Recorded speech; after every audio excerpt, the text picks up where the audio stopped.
My name is Pernilla Rudlin, Managing Director of Rudlin Consulting, Europe, Middle East and Africa representative of Japan Intercultural Consulting. Welcome to Japanese Business Mysteries Explained in 5 Minutes, Part 2, Falling Asleep in Meetings.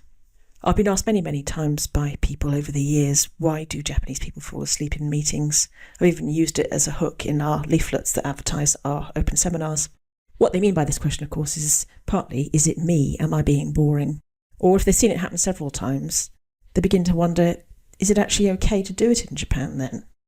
So here are 3 explanations about why people fall asleep in meetings in Japan and what to do about it. The first explanation is that they're not actually asleep.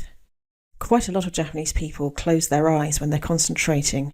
I think it's because they're trying to visualize what you're talking about. It's quite important in Japan to see things for yourself. So they are closing their eyes to block out, as it were, the white noise, the distractions of you waving your hands around or making funny faces, and trying to see in their own minds what it is you're trying to say. The second explanation is that actually they are asleep. You have to bear in mind that listening to a foreign language is very tiring, especially if it's been all day, all week, or if you've got jet lag.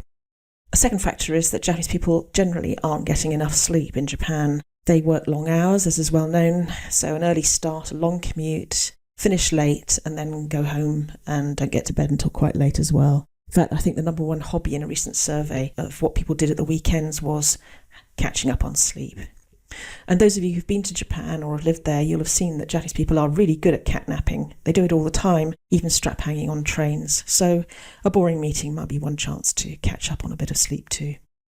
The third explanation is that it is actually the case that in Japan people do fall asleep in meetings because a lot of meetings don't really require active participation. Thanks to Nemoashi, which is a way of making decisions, Ringi and A3s, which will all be explained in the next video in this series, most discussions in Japan are done through pre-meetings or over a beer to sort out disagreements. Formal meetings are just for information transmission, rubber stamping a decision that's already been made, or if you're attending them as a representative of your team, to get a good handout and go back and report back to the team without actually contributing particularly. There is also a communication element to all of this, cultural differences in how people communicate with each other. If you look at the results of this survey, you can see that Japanese tend not to say things like no, which is quite an effective way of butting into a meeting. They expect rather more in the way of silent periods, which they don't tend to get when they're in meetings with other cultures. And the number of interruptions is indeed much lower in Japan than most other countries. And the eye contact, although they may not actually be asleep, they're also quite often not looking at people's faces as much as they might do in some other countries. But ultimately, despite all of those explanations, it is you, in the sense that you can do something about this. If you're a native English speaker, keep it short and brief. Shut up. If you can, try and put your ideas into some sort of visual format, graphics, whatever. Draw it on the whiteboard or even just on a scrap of paper. Be inclusive. Ask your Japanese colleagues for their input. Obviously, the way you do it's quite important. Don't just say, what do you think, yes or no? Try and wake them up. It's better to say things like, is there anything else that you'd like to add about this? Or is there anything else that we should be covering? Do you have any comments on this? That kind of thing. Make sure that there are good handouts.